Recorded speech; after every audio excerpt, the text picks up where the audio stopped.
gospel recording artist Mike Jemison of Detroit. He's performing a tune he co-wrote and co-produced with Diane Steinberg, the daughter of radio personality Martha Jean the Queen Steinberg. It's called Mountaintop. Mike Jemison.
Sweet victory. Never thought I would, but I knew that I could fall in love. Oh,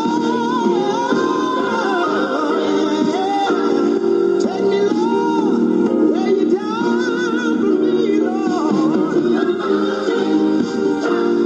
Calvary, where you set the world free.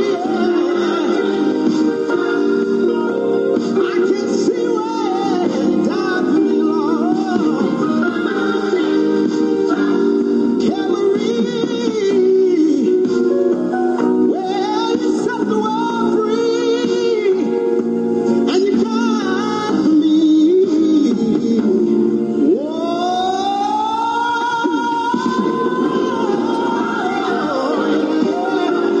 I can see where you died for me, Lord. Calvary, we hung your head and you died. Oh yeah, yes you did, Lord. You hung your head and you died on Calvary cross. Oh, yes you did, Lord. Take me to. Keith Stallworth, chairman of the Black Music Scholarship Fund, still with us. I got to tell you, if Mike Jemison is indicative of the kind of talent we have out there in Detroit, we are really in for a treat. He really is, and I'd like to invite everyone out on July 11th to Michigan's second annual Black Music Awards program.